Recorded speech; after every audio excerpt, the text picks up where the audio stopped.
Good afternoon guys. So dito sa kaserola guys, meron na akong onion, garlic, black pepper at saka kunting asin at saka kunting magic sarap.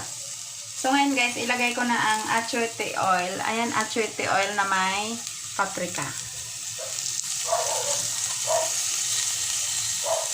Yan. May halo ng paprika powder yan guys. Para pang kulay sa ating lulutuin.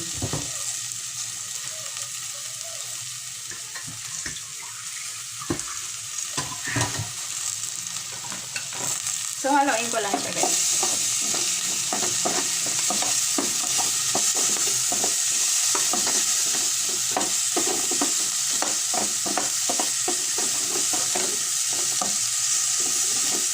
Hintayin lang natin na bumango ang bawang at sibuyas.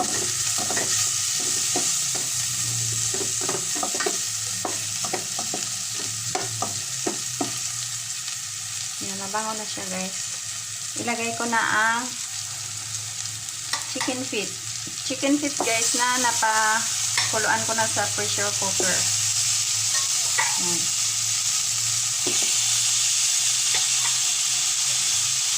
Malambot na malambot na yan guys.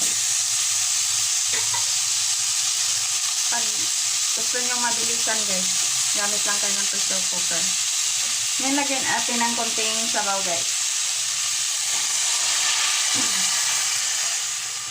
Yan yung sabaw na pinagkuluan niya. Kuhain lang natin.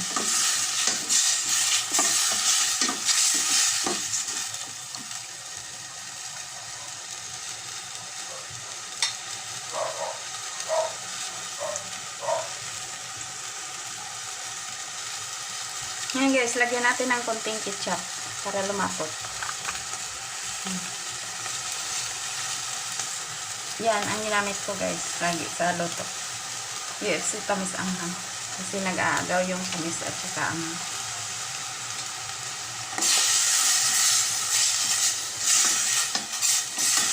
Tsaka ano yun guys, banana ketchup. Minsan naghahalo ako ng banana at saka yung tomato ketchup. Pero this time, hindi ko na siya haluan. Kasi haluan natin siya ng konting suka. Kuha lang itong suka.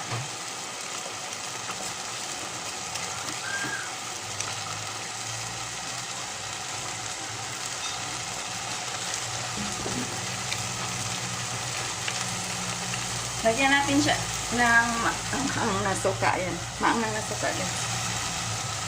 Konti lang. Siguro mga around 2 to 3 tablespoon.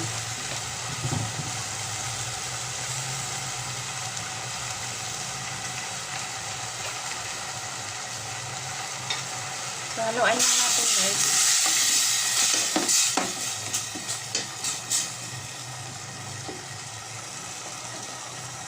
At takpan naman sa lumapot.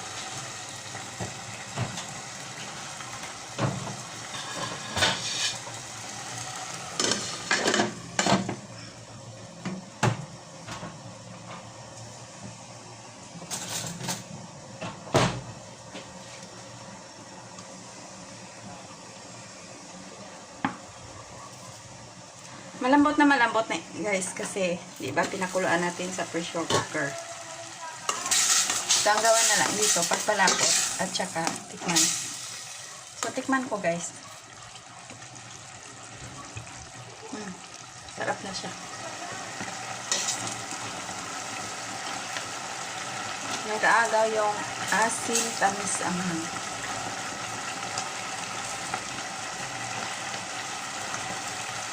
Nilagdagan natin niya ng kunting butter. Yan guys, mga around 1 tablespoon butter.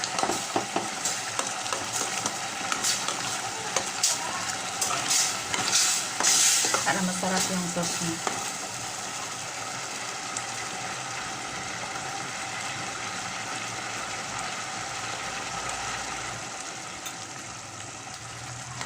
Tikman natin ulit.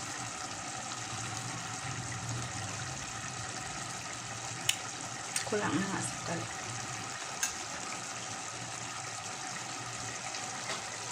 Lagyan natin ng konting honey, guys.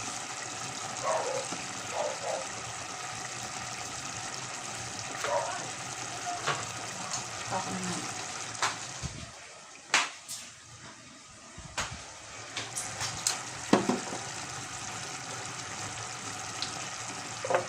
Mas masarap pag honey, guys. Kaysa sa asukal.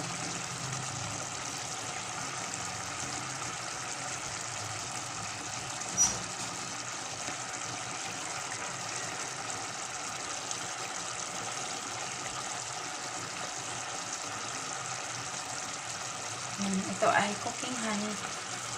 Galing sa Sariaya, Quezon. Sariaya, Quezon. Nabibigay yan sa meron din siguro yung sa SM. Baka meron yun.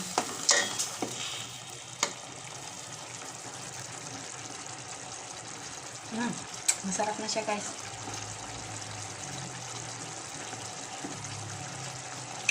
Perfect na ang lasa niya. So hanggang ito na lang, guys. Thank you so much for watching.